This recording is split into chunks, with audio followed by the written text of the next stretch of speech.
Dropsy.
Yes. I'll do it back.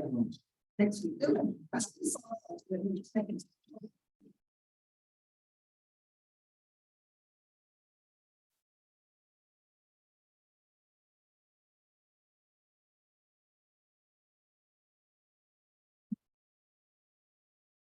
Good evening. I'd like to call the January 17, 2023 meeting of the University Heights City Council to order. Mrs. Thomas, will you call the roll? Mrs. Sacks, Here. Mrs. Glanville, Here. Mr. Rock, Mrs. Wise, Here. Mr. Gould, Here. Mr. Cooney, Mr. King. Here. Is there a motion to excuse Mr. Rock and Mr. Cooney? So moved. Second. Second. All right, what's the name?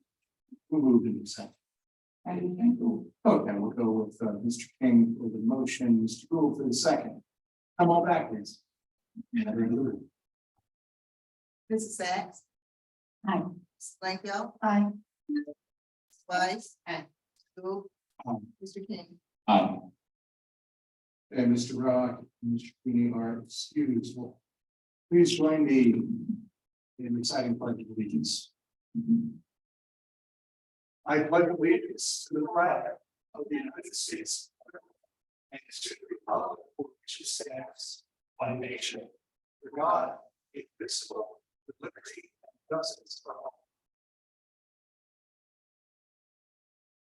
First item is the reading and disposal of the journal. I would ask for a motion to table the January 3rd, 2023 meeting minutes. A motion by Mrs. Weiss, is there a second? Second by Mrs. Flannery. Mrs. Thomas, will you call the roll? Mrs. Sacks. Aye. Mrs. Glanville. Aye. Mrs. Wise. Aye. Aye. Very good. Next are, that passes. Next is additions and removals from the agenda of referrals to committee. Are there any? Seeing none, we will now turn to comments from the audience. Speakers are limited to 5 minutes. Here to address the city this evening, please come up to the podium, state your name and address for the record, and is the microphone up there? Okay, and please speak in the microphone to be heard.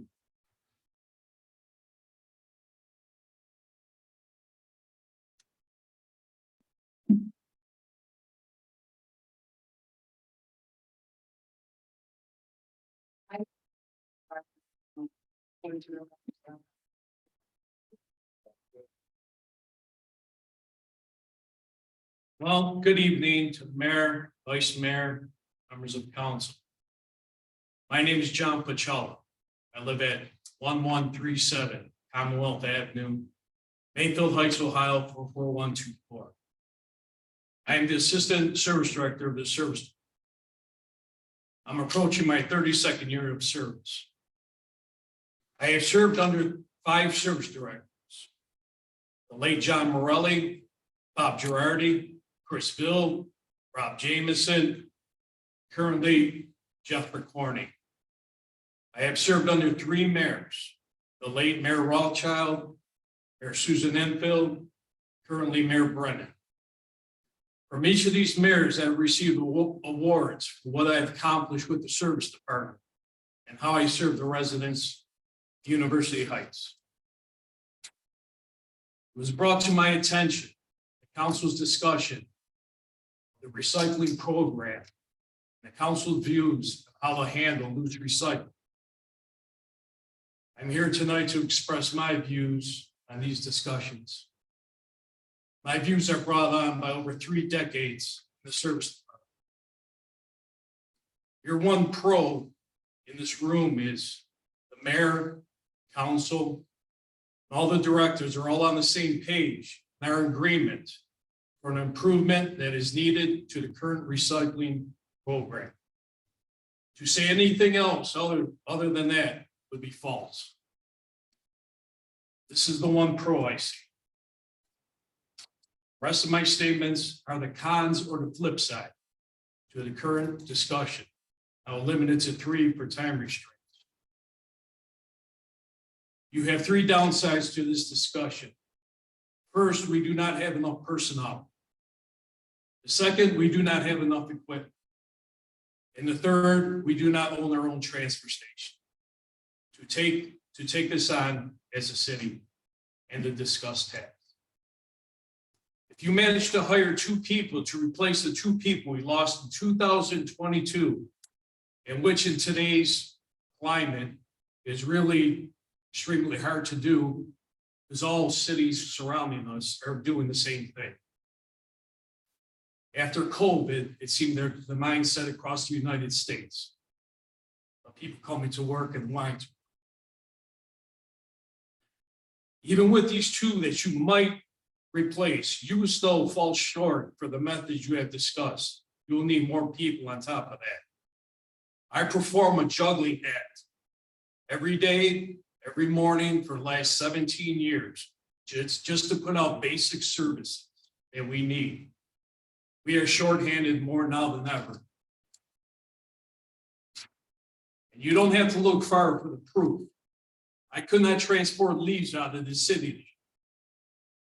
I had an empty container. I had an empty truck. I did not have personnel to load that truck or to haul that to Kurtz's. It ended up at Purvis Park Pool, which I've been out hearing about for the last 2 months. There's another example of shorthandedness. We have volunteers currently working to maintain the Walter Stinson Park. Without these volunteers, we only have enough personnel just to maintain this. And the other examples where we fall short are all the emails that you send to us, where we cannot timely get something done in the manner that you all want. This leads to this discussion of equipment. You need to purchase 2 additional recycle trucks to go along with this plan. We already have 1. That one will end up on Route A. You need another one on Route B, and you need a spare one. And also additional Cabolas will be needed to take out loose recycling out of the backyards to take on this task. Which brings us to a transfer station. And this is the final topic. This is the 3rd. The transfer station is a necessity when it comes to refuse, recycle, brush, and leaf collection. It manages and temporarily stores these items. It regulates personnel shortages, possible equipment failure, and the increased amount of what could be more recycling coming into the city. All that can occur. If these trucks are to follow from 7:30 in the morning to 3:50, these trucks will get full. We do not have a transfer station in the city to shut down for 2 hours, and I'll explain the 2 hours. Our recycling goes to Kimball Recycling Transfer Station, located in Twinsburg, Ohio. It's a 2-hour round trip, including the ejection time, the load. Our refuse goes to Glen Willow Transfer Station, It's an hour and 3/4 round trip. Our brush and leaves go to Kurtz Brothers in Valley View, Ohio. That is a 2-hour round trip. And even the bulk of our road salt, we have to go to an outside source to go get to salt our streets. Lastly, with this being said, if you're trying to achieve this method that you have discussed in regards to loose recycling pickup from a backyard without increasing staff, equipment, and proceeding to use these 3 transfer stations, all other services will suffer. Way worse than they are suffering right now. The areas that these will suffer are road repair, pothole repair, flooded basements, pool maintenance, brush collection, leaf collection, and most importantly, snow removal. And also special events such as hazardous waste collection, Memorial Day prep, Unit Day prep, the collection of non-kosher food items left on the tree lawn on the eve before Passover. Mr. Pokorny is one of the smartest public works directors I've ever met, but he's not a magician. To take on this change in the service without an increase of staff or resources will only fail our residents. And that's who I'm here to serve. I thank you for your time. Thank you, Mr. Pacella. Is there anybody else who wishes to address the city this evening?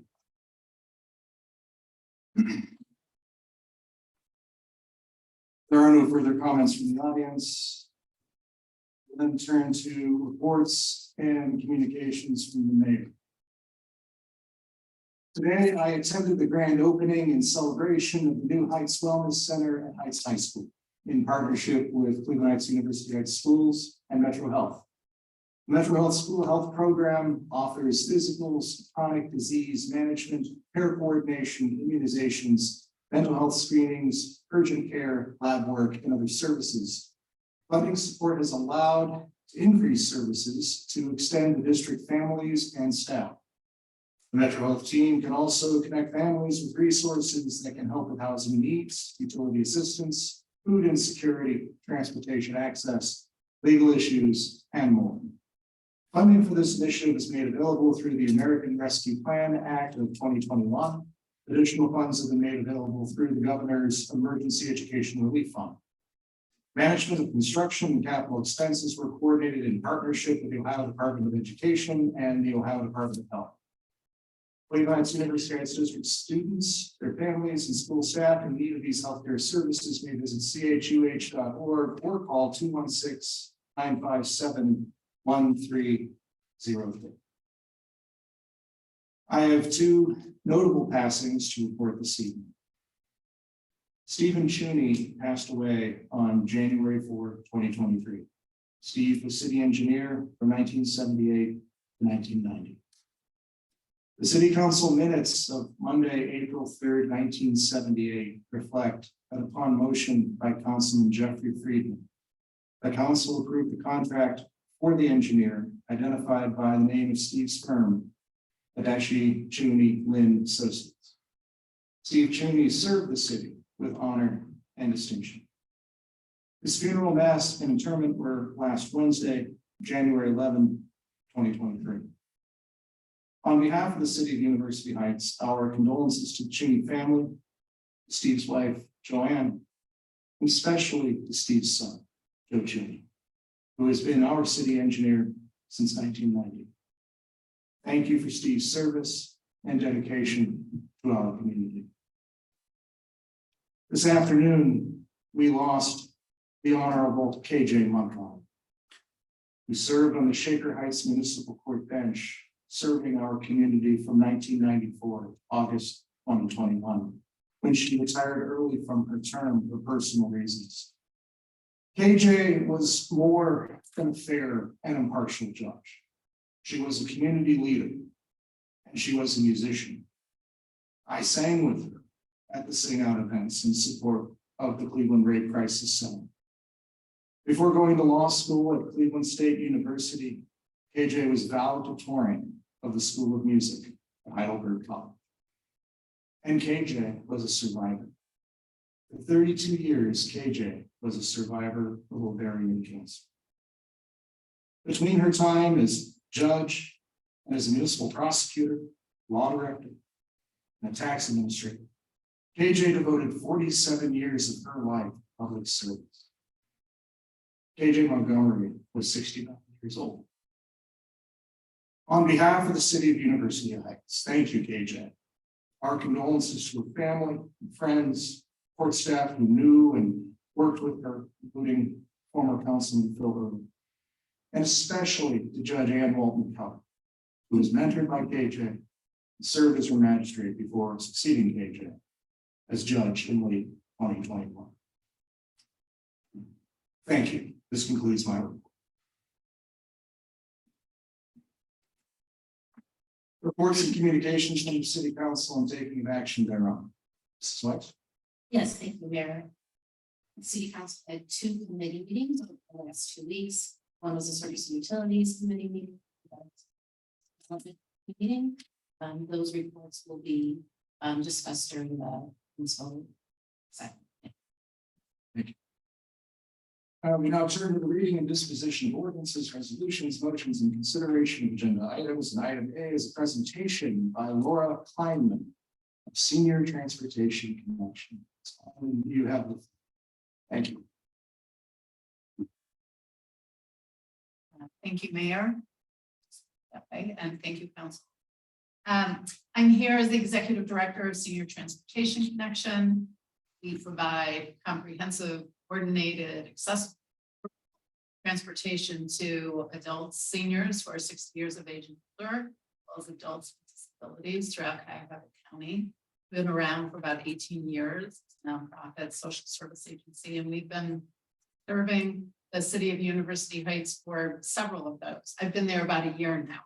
And I've learned quite a bit, and it's really important service that we provide to the county as well as residents of University Heights.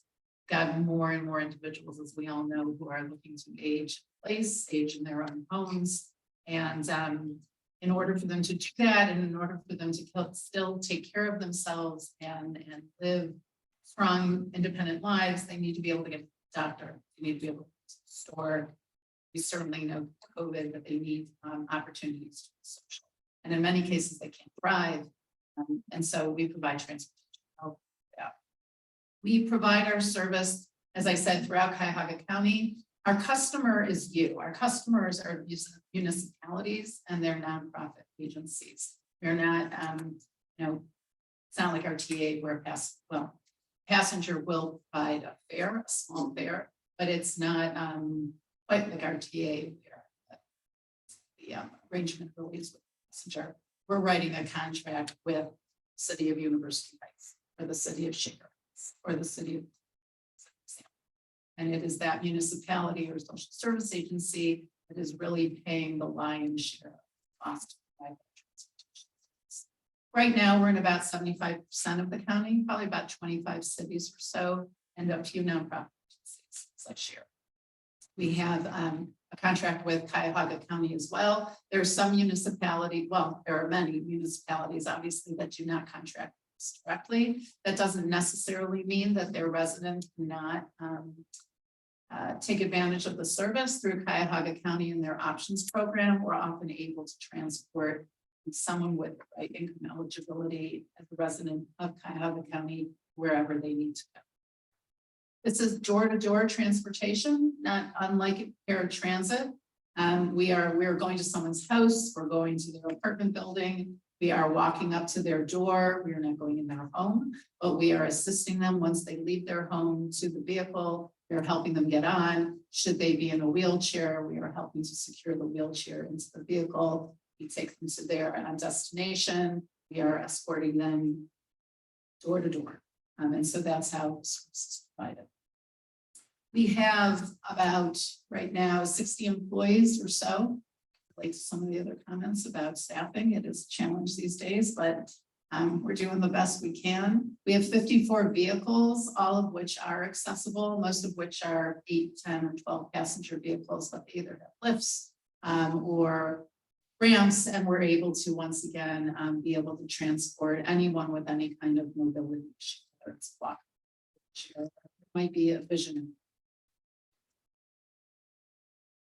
Most of our, probably about 80% of our riders are women. You know, over half of them are low income, over half, probably 55% are African American.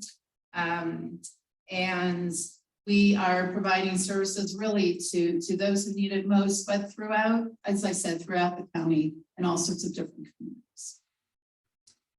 Here in University Heights, just to give you some statistics, before the pandemic, we provided almost 700 trips, and a trip is one way. So just turn that down. And there were about 30 residents taking advantage of that. It's not uncommon for that 80-20 rule to apply a little bit. Usually there are many trips taken by a relatively small number of residents in the community, but it's really necessary, you know, for those residents who are benefiting. Since the pandemic, those numbers have gone down, and they've gone down everywhere across the county, but we are beginning to see them come back up. Probably in University Heights, there were about 400 trips this past year compared to the nearly 700 that we provided in 2019. There are fewer residents at the moment, you know, taking advantage of the service. But again, we're seeing the numbers climb back up. We're seeing senior centers open back up. We're doing group trips. More and more individuals seem to be coming out. More than half the trips are for, and in your case, are for medical visits, whatever kind of doctor that they may need to be able to see. Shopping is another category too, whether it's groceries that they're looking for or something else they need to do. So I am here to answer questions you may have about the service. We would like to be able to provide the service once again to the city of University Heights. The contract price has gone up a little bit, not surprisingly. We're in an inflationary time. Everything has gone up from fuel to labor to insurance, which is probably one of our biggest expenses that's increased over the past year. And as a result, we're having to raise prices across the board to our municipalities. We do raise money through philanthropy, probably 15 to 20% of the income that we do get is from philanthropy and some other government support. But we are relying on you as well as other efficiencies that we create, you know, through the operation to try and keep rates reasonable and competitive. But it is it's an expensive service when you think about, you know, the service that we're actually providing. We're hoping that council will see the value in what we're doing and that we can get the. But I'll take any questions. Okay, thank you, Ms. Kleinman. Does anybody have any questions, Ms. Kleinman? Mrs. Sachs? Thank you so much for your presentation. Really appreciate that you came here this evening. I have a question for you and a question for the administration. So the question for you is, I have a free contract and just pausing there about performance logs. Are there any issues involved? And if so, do you have them to share, or do you share them with the administration? What's the process and the track record? So in terms of our performance logs, we will provide data on the trips that we're providing and to whom, frequency of those. We have data on mileage, whether our personal care assistant is coming. We also have information about timeliness of our pickup and drop offs as well. And so those reports are available to you. I'll be honest with you, I don't know the data specifically. Are there any complaints ever or things that we should be aware of that come up, and maybe it's not performance in the same way? Yeah, no, that's fine. I can answer that. Sure, we get complaints. It happens. Some of the rules that we have for passengers, and sometimes we have to remind them of these rules, have to do with cancellations.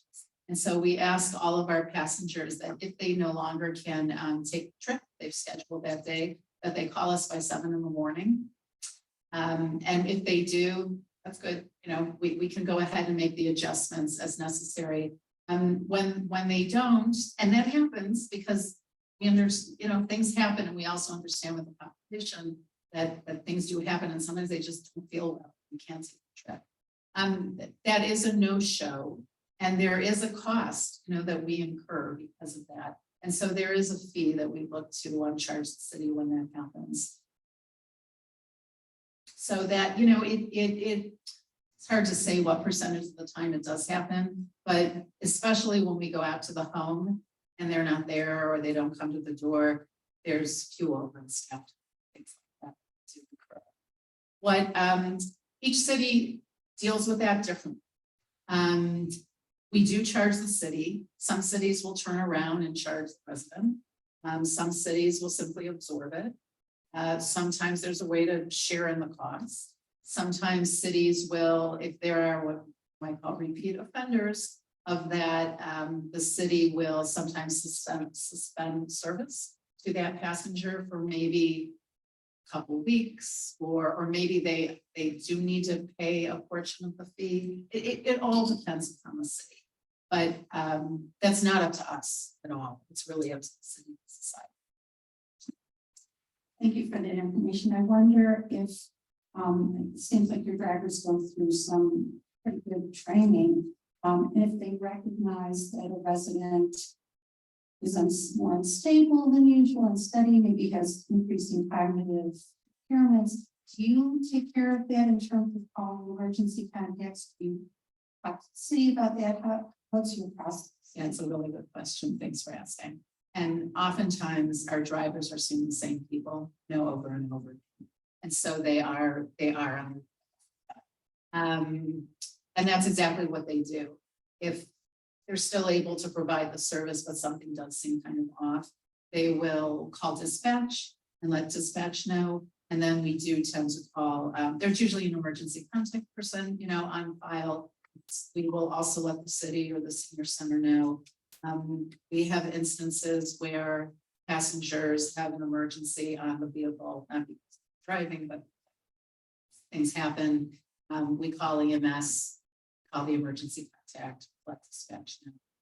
Yeah, that's Full service. We appreciate that. Our seniors have the outcome. And I do have a question for administration. How do we let our seniors know? How have we done this in the past? There's a lot of rules. Number, their times of day, how, there's quite a few guidelines. So what has our process been, and how can we reach and we need this type service? Thank you. Well, there aren't very many senior services that we offer. This is one of them. It is on the website. It is raised from time to time in the newsletter. And it is something that, if this is renewed, we'll get another push to remind folks of its existence.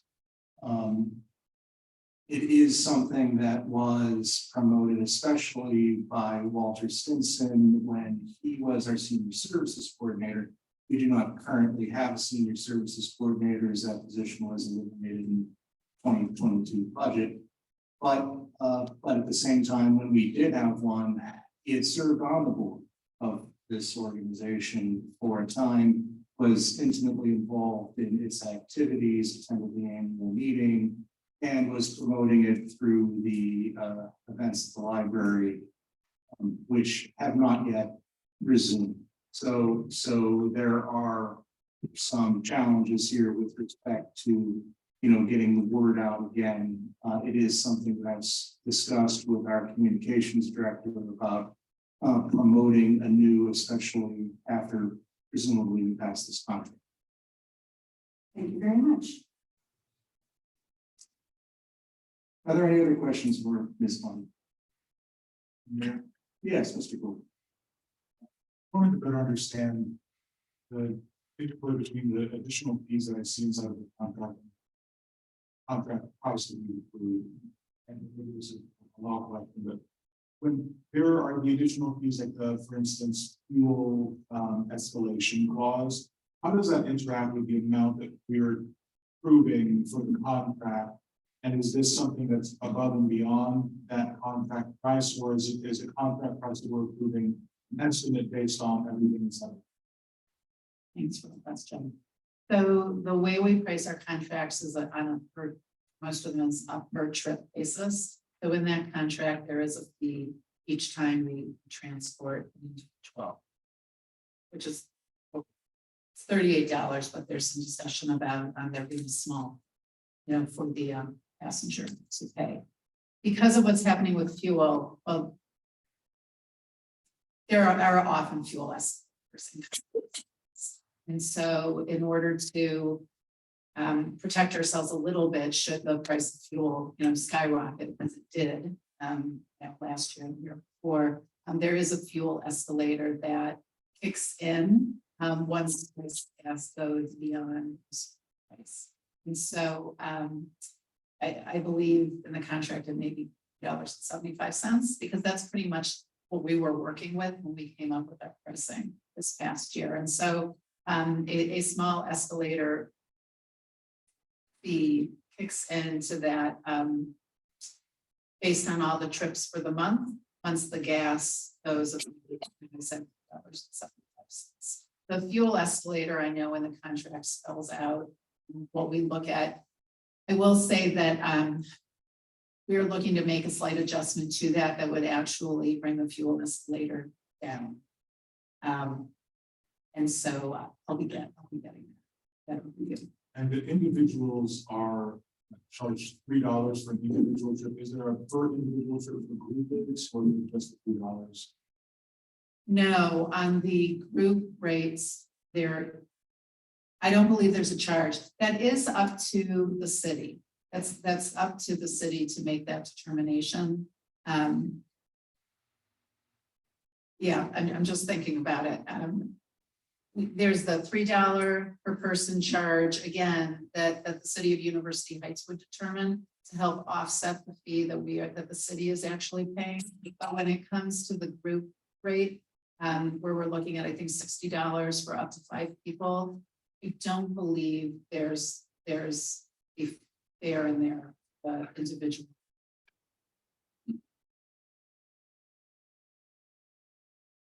And you were saying that there were still some negotiations that needed to happen before this contract was finalized. In addition to the fuel, you wanted to lower that. Yeah, there's. We made an error in the one that's there. We actually need to make an adjustment. Well, actually, What is that coming to? what will it be? Yes. Oh, the way it's written right now, the city would be charged again when the gas goes up beyond the $3.75. It was either a cent and a half to 2 cents for every cent that it goes up. And we made a mistake by doing that. It won't be more than 1 cent.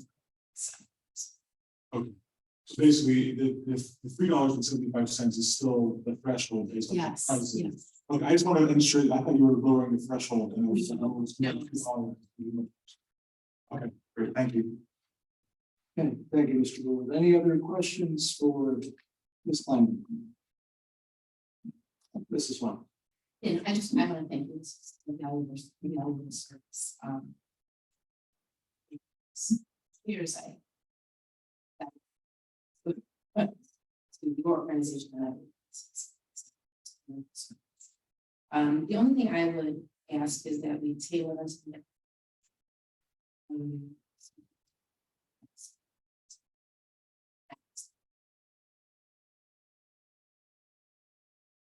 Yes, this is one. I would agree, my parents passed, have similar interest. My mother worked for years until she was unable, but services like I actually would like to see, I don't think that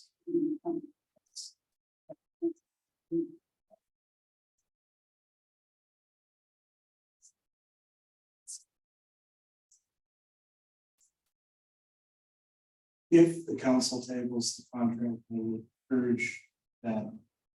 That of course, we're already operating with the idea that this contract is retroactive to the first of the year. Purpose is billing in to ensure continuity of service. And hope that will not be an issue. No, it won't, certainly won't be from our standpoint. Very So we'll get you the final contract. I mean, that will really be the only adjustment in there. And then that's all you need from me. I think so. Thank you for your comprehensive. Thanks a lot. Thank you so much. Okay. Thank you. All right, so the next item on the agenda is. I will be presentation as a call. The next agenda item is. Motion to approve the transportation services contract with senior transportation. I understand. We'd like to make a motion. It's on the commission. Motion tabled by Mrs. Weiss, second by Mrs. Planko. Discussion. Mrs. Thomas, we call the roll. Sykes, Aye. Nicole, Aye. Weiss, Aye.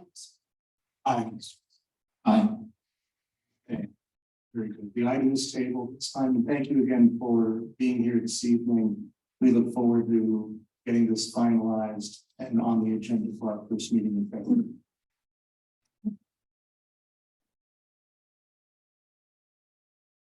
Okay, that takes us to item C, a motion to approve planning commission's recommendation of approval with contingencies from November 3rd, 2022 regarding applications from John Carroll University for the site plan approval for the construction of a new athletic wellness and event center on the current South Belvoir Boulevard parking lot site at the corner of South Belvoir and Carroll Boulevard. This was tabled on November 7th, 2022. I think the applicants are here. Please present. Jeremiah, you may have the floor. Good evening. My name is Jeremiah Slow. I'm the Assistant Vice President of Facility and Auxiliary Services at John Carroll. As the mayor said, we are here seeking full approval for the Athletic Wellness and Event Center site plan. And in November of last year, we were sent back to collect some more information to satisfy some additional safety requirements. I think we've satisfied, those requirements. And then secondly, what I want to talk about is our vernacular of the Athletic Wellness and Event Center.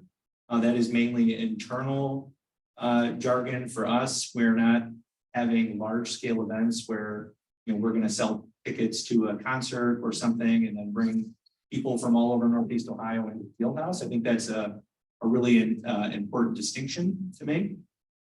We do plan on at some point hosting athletic events inside of the field house. We're calling the Athletic Wellness and Event Center. In addition to that, it could be a backup for commencement in the event that we get rained out.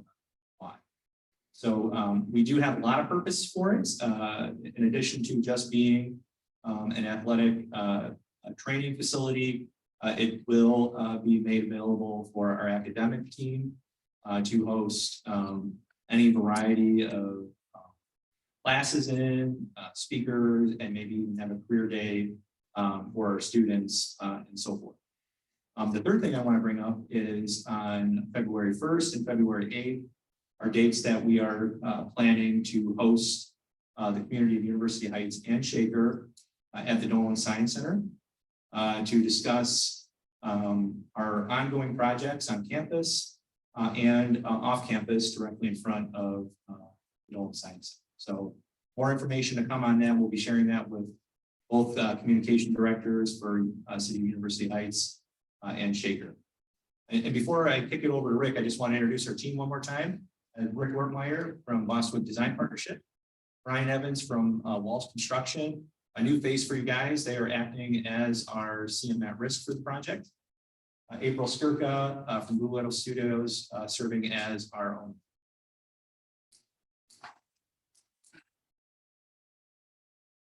Thanks, Jeremiah.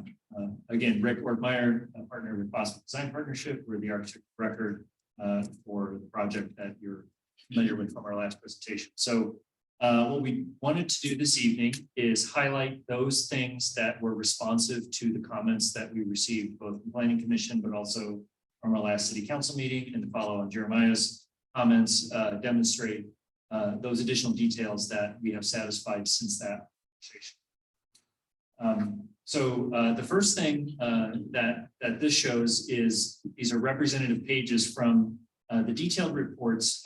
There were 3 that have informed the project since then. The first on the far left is actually a checklist created by the fire chief that had been in the works, but is now formalized as a way for prospective developments to achieve what is fire department and in terms of physical development, maintain safety. And we've been working with the fire chief and satisfied the needs of that checklist in tandem with them. And the other 2 are 2 different traffic studies. One was the impact of the change in the exit from the parking lot to the right turn only to go south on Belvoir, and the ingress in on the current entrance and exit. And the second part of that study talked about the warranting of the signal since the traffic pattern has changed without outbound traffic. And the last study was specific to events at the university and how the campus may anticipate parking demand and corresponding traffic concerns that might happen for both a proposed number of drivers and participants in a field event and also for graduation. We'll talk a little bit about some of the details on that. I will be intentionally brief to invite questions after the fact, but we'll touch on some of the details. So the 2 initial documents you see here are plans that are actually prepared in coordination with Walsh Construction while the building is under construction, which is going to be a lengthy, more than a year process. We have to maintain fire safety. So the 2 red arrows are where the primary fire access will be when the project is under construction. The orange drive shows the primary access through the construction site on this particular page while Miller Hall is still up to get back to Pacelli and the boiler house. And on this page, it shows the second half of the construction duration, where you'll still have the primary access off of Belvoir Boulevard, but then you'll still be able to access the boiler house in Pacelli, getting closer to the center of campus on the new, the base course for the new access drive proposed as part of the field house. The blue outline in this shows the footprint of the field houses. So this diagram shows and highlights the changes, the enhancements to the site plan as it was presented last time we were together. And I want to thank both the police chief and the fire chief are working with us to make sure we got the details right at your request and at theirs. So working from the top left, one of the questions was maintaining fire access to Pacelli Hall. So we've incorporated some drivable landscape pavers, so that will be grassy area, but capable of handling the weight of the fire truck. A large square in the sort of center green here, south of the existing auditorium, shows that the sidewalks proposed have been widened and will be accessible again to fire access to achieve the access that was requested to that part of the campus in the front door of the AWE. I'll touch briefly on the highlight around the traffic signals. There are many different options for those traffic signals now that the traffic demand is lower without the outbound traffic. We agreed as a team and with the police chief that we would leave those lights in place, which is technically more safe than the intersection needs, but it allows the pedestrians still to control and stop traffic across the street from back and forth across from the housing to this part of the campus. Another question was the fire. And we already had this in place, but essentially we're now formally designating what will be in the short-term drop-off for big events, but will be a designated fire lane immediately adjacent to the northeast corner of the field house. We discussed the concerns about people leaving along the south turn only access from the Belvoir lot. And the university has agreed to close the median that's currently open. We think that was a legacy for access to the drive that used to be there where the tennis courts are now. We'll also put a right turn only signal there, and we'll put a no U-turn signal there at the intersection of Carroll Drive and Bell. The traffic study at that point, based on the numbers that they had taken from the Belvoir lot when it was still open, extrapolated numbers and have some parking data that has been shared with both the city engineer and the police chief. The amount of traffic on a typical day is below a dozen cars in the AM and PM. So we think the impact of people on a daily basis trying to make that U-turn is fairly minimal, but we can let the police chief speak. This is a utility plan. There's only one thing specifically to highlight here. This was another request of the fire chief, is that we include another hydrant at the end of that access drive down there. The balance of this is similar. This is the updated fire access plan. So this shows how these two changes on the site plan allow the fire truck to access places on the site plan that previously had been different on the plan and now accessible with the fire chiefs. So with that, those are the changes that have been made to respond to a police and fire. We can go into more detail at your discretion. Happy to take any questions. And with that, I'll leave it to you. Okay. Thank you. Are there any questions? Yeah, thank you, Mayor. First of all, I want to thank you for this excellent presentation. This is exactly, you've answered every question we had back at the notes. And this makes me much more secure to know, if I'm seeing what all those questions that have been addressed. The one question I did have is the one fire lane on Washington. Right now it's chained up with cars, parking access. So that's the new fire access. No?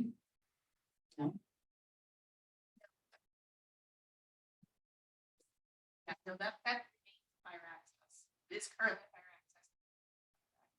access. Okay. That only goes a certain distance. And then it stops. And then it stops. So that's why the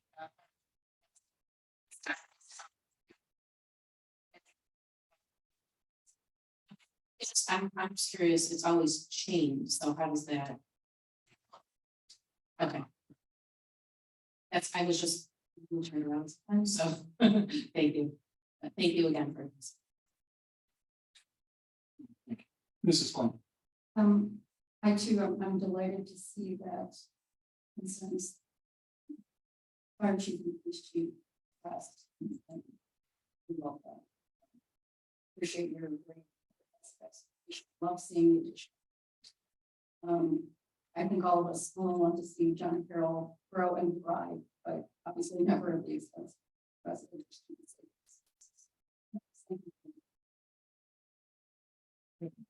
Any further questions to present?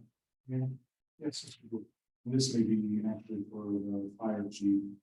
The fire flow calculation that's not yet provided, is that something that you anticipate at this stage? Once the more final plans for the building are set, that you would have it at that time, because you require the exact square footage.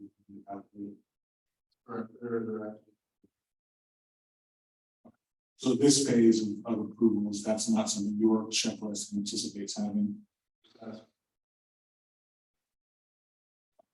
Thanks. Thank you. Any other questions for the presenter? Very good. Was there anything further that you wanted to present this evening, or are we in a? Okay, very good.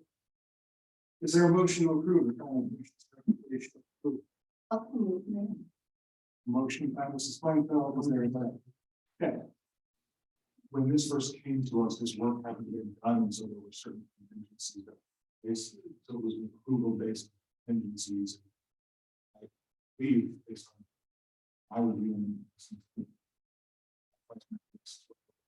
contingencies that I believe all the contingencies have been met. So I'm wondering if we need to modify the amendment motion, because it appears not to be a motion for approval.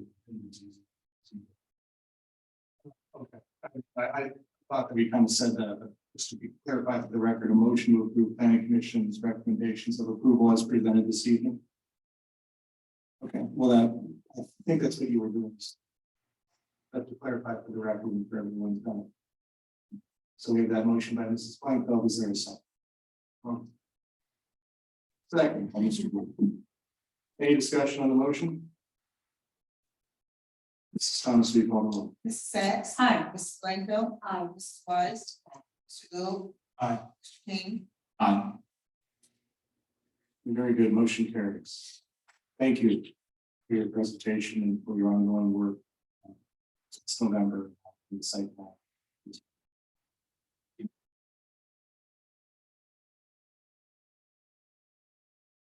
All right, the next item on the agenda is item D, motion to approve payment to Software Solutions 2023 support services for the financial accounting system used by the city's finance department in an amount not to exceed $25,457.40. Mr. Kennedy could not be here this evening due to a personal matter that came up rather late, but simply put, we use the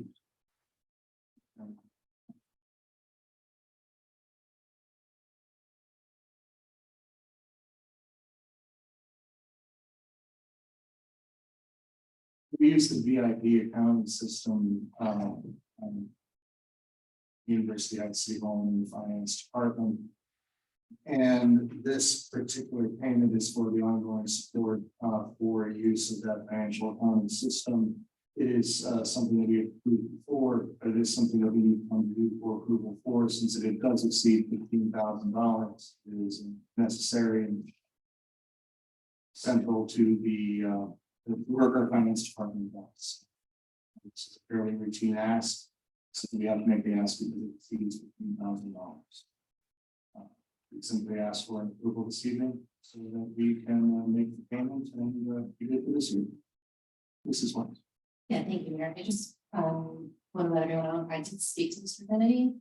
And one thing that we're looking in terms of also the whole IT global ask is that we move to a cloud-based software. So this VIP system has a cloud-based but platform, yes. The word escaped me. So whatever that payment that we're making now, it would be adjusted accordingly. We wouldn't have to get about it. We decide to- Will save a server and Very good. Thank you. Is that a motion then? Motion by Mrs. Weiss to approve payment to Software Solutions. Is there a second? I'll second, Mayor. Second by Mr. King. Any further discussion? Seeing none, Mrs. Thomas, will you call the roll? Mrs. Sacks. Aye. Mrs. Glanville. Aye. Mrs. Wise. Aye. Mr. Gould. Aye. Mr. King. Aye. Very good, motion carries. Next is item E, motion to enter executive session for the purpose of discussing legal proceedings, personnel, and real estate matters.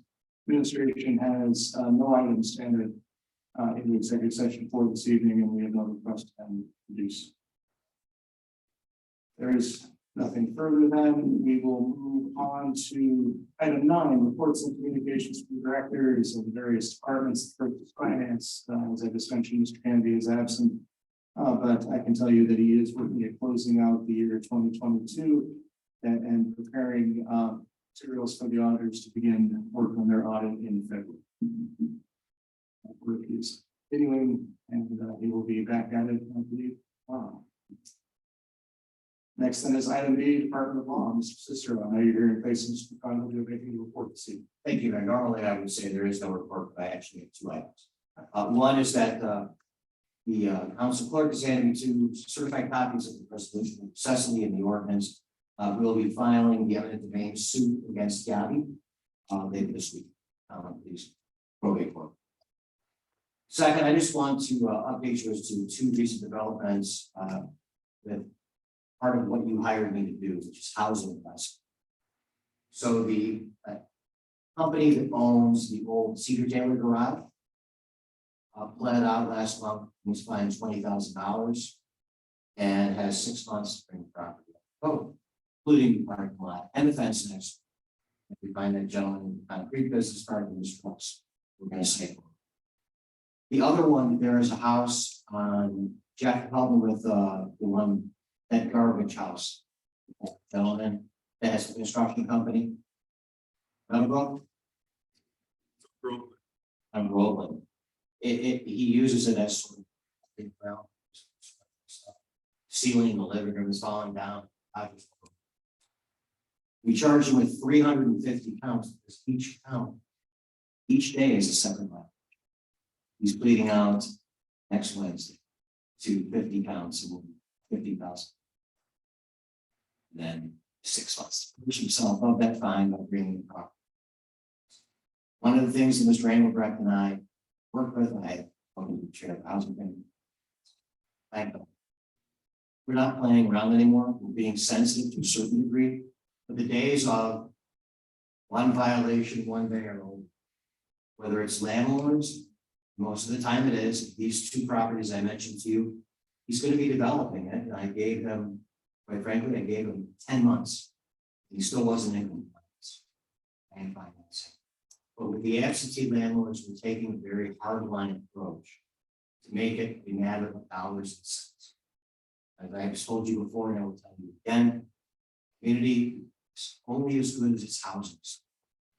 And we are taking a very stringent approach, and we're starting to get clients across the board. Thank you, Mr. Sister. Next is Public Safety Police. Chief Rogers? No report, thank you. Public Safety, Fire, Chief Burger.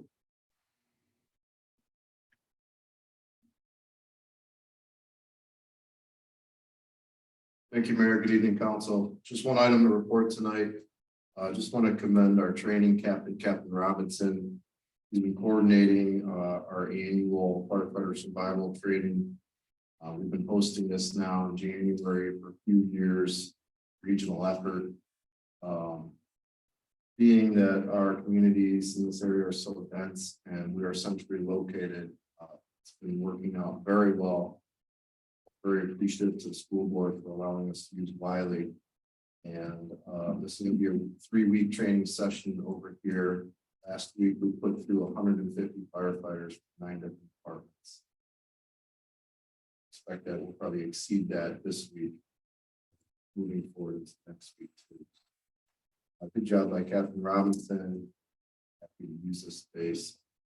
Really do some real good and regional training. So you see or hear from the residents about why all the fire trucks over here. That's Very good. Thank you, Chief Burger.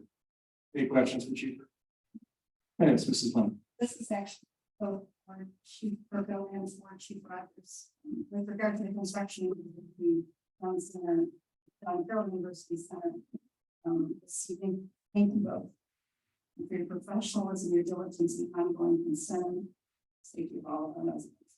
Much appreciated, and I'm so glad you're involved in that process. Thank you. Next is Service Department, Mr. Capone. Only 2 items to report, Mayor and Council. First is tree pruning, as I always update you. The tree pruning and removal contract continues and will be completed in the next month, February. It's doing a good portion of the northwest section of town. Second item is issues regarding leaves at Purvis Park parking lot. Those have been removed, and it was warm enough today that we were able to get the street sweeper out there to clean it up. So we are done there. Very good. Thank you, Mr. Capone. Any questions, Mr. Capone? All right. Thank you. Next is Housing and Community Development, Mr. Engelbrecht. I have no report. Okay, thank you, Mr. Engelbrecht. City Engineer, Mr. Cheney.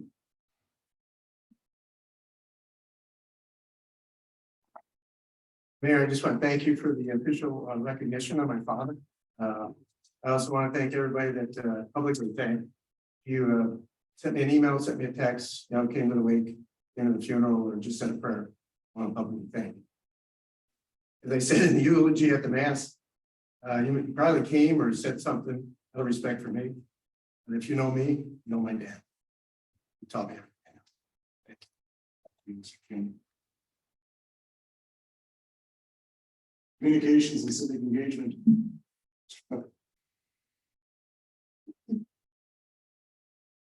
Thank you, Mayor and Council. To follow up on the discussion from earlier this evening, actually, was Mr. Gould brought up 2 weeks ago on senior transportation connection. You're right, it goes in spurts, getting the word out about it. And what our strategy is now, assuming that the contract passes at the next meeting, it'll then go in, because it's in, or if you don't get it passed by the next meeting, we'd have to wait for the summer issue just because of our print deadline. So, I'm not putting my finger on the scales at all, but it will be a nice article. And we also discuss other ways to get the word out, and they're interested in having a table at city events. So I talked about, everything we're doing starting Memorial Day weekend, going through Fall Fest. So we'll explore options there to get. And also, Mrs. Sachs had some questions about feedback about complaints. Again, this isn't, I don't have data, but I have hopefully what you'll find a positive anecdote. In my 4.5 years with the city, we've done many calls about services for seniors and questions about senior transportation connection. And anytime that I walk residents through the process, put them in contact with folks at Senior Transportation Connection, I never hear a call back. So, they would call back with a problem, and, very rare to get a call back, say, hey, it worked, thank you, you hear the complaints. And we ask all of you, as council members and politicians, you understand. So back then, 4.5 years, I haven't heard any resident call and say, they didn't come pick me up, they didn't help me out. So I like to think that's, but we'll ramp up the attention to the program if and when council deems it right to yes. Thank you. Okay, thank you, Mr. Cook. Any questions for Mr. Cook? All right, thank you. Economic Development, Mrs. Strucker. So, I would just like to thank all the council members for your support tonight, for the John Carroll project. To tag on what Councilwoman Blankenship said. Thanking some other folks. A lot of time and effort has been put into this since the last time John Carroll was before us. So not only thanking Chief Perko and Chief Rogers, but I'd also thank Joe Cheney and Dennis Garcia, all of these gentlemen. And they're always there whenever I need them for a meeting and more. So just to thank all of them for get this project where it is. You're all comfortable. I'd like to thank you for all your hard work.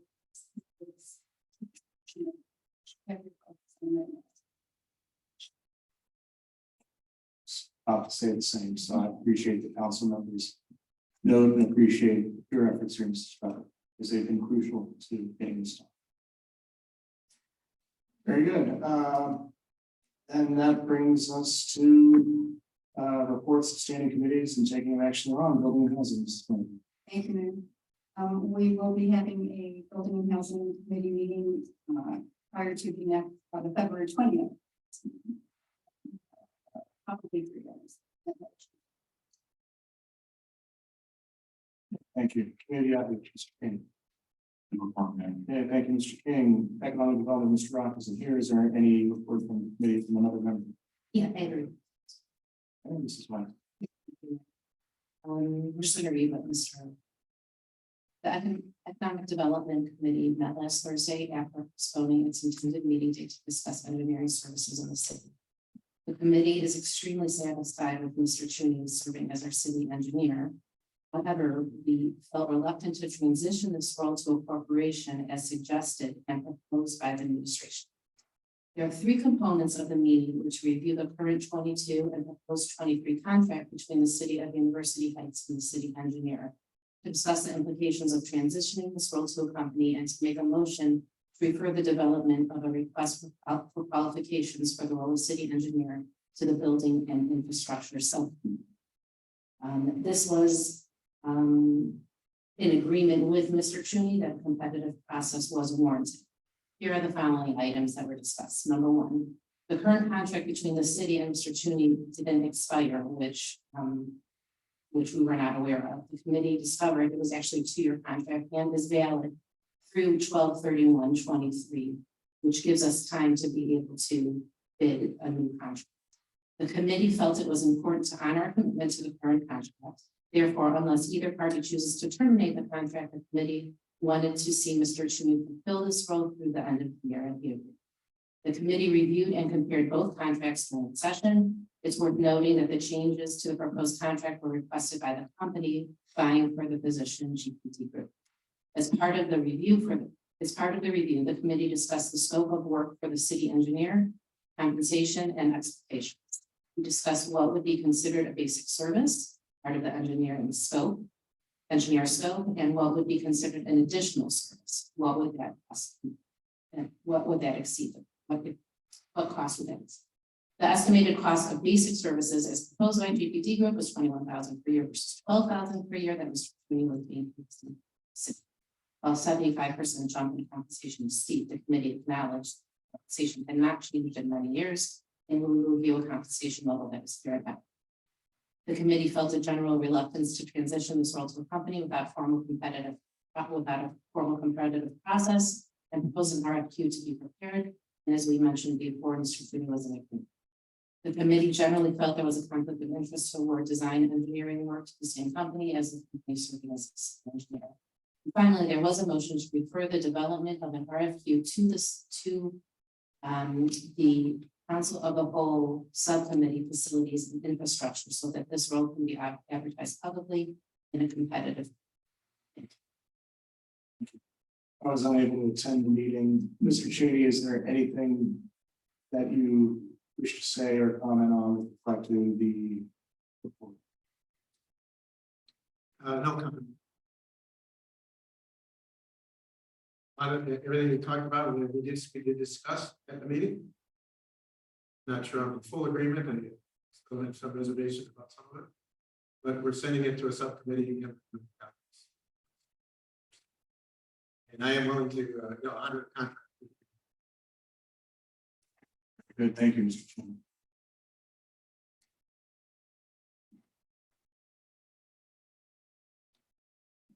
Finance today, Mrs. Frost. Yes, thank you. There is a finance committee function. Recreation, Mr. Chuni is not here. Is there anything from the committee as a report? Safety, Mr. Gould. Thank you. Report. Service and utilities, Mrs. Sam. Thank you, Mayor. The Service and Utilities Committee met on January 4th, 2023. There were 4 recommendations based on the discussions that we had that were voted for unanimously by the committee, consisting of Chris Cooney, Justin Gould, John Rock as the alternate, and myself as the chair. These recommendations were based on the results of the 2 surveys that residents received over the summer. The 3 items that came across on these voiced by our residents were number 1, to maintain the current method of backyard side door collection. Number 2, to improve recycling. And number 3, to maintain the level of service staff personnel. So those recommendations are being worked on with the law director to bring to council meeting. And I guess a spoiler alert, we're looking to do away with blue bags. It's one of the main things that's come across loud and clear from just about everyone.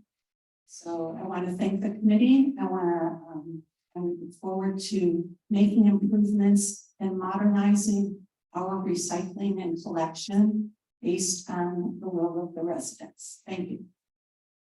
Thank you, Mrs. Sachs. Committee of the whole, Mrs. Weiss. Yes, thank you, Mayor. There is a committee of subcommittee facilities and infrastructure committee meeting on January 31st. We'll be discussing where the facilities committee and what the facilities committee has worked on since before and what the next steps are going forward. And there is a poll that will be going out tomorrow to start the process of for the engineering bidding. That will, we want that to be expedited, so by the end of our city engineer's contract, free at a Thank you, Mrs. Weiss. Are there any reports of special committees and taking of action thereon? Is there any unfinished or miscellaneous business? Is there a motion to adjourn?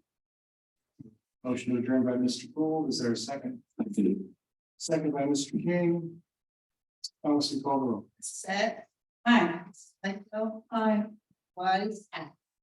Mr. Gould. Aye. Mr. King. 8:14 PM and we are adjourned.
Yeah.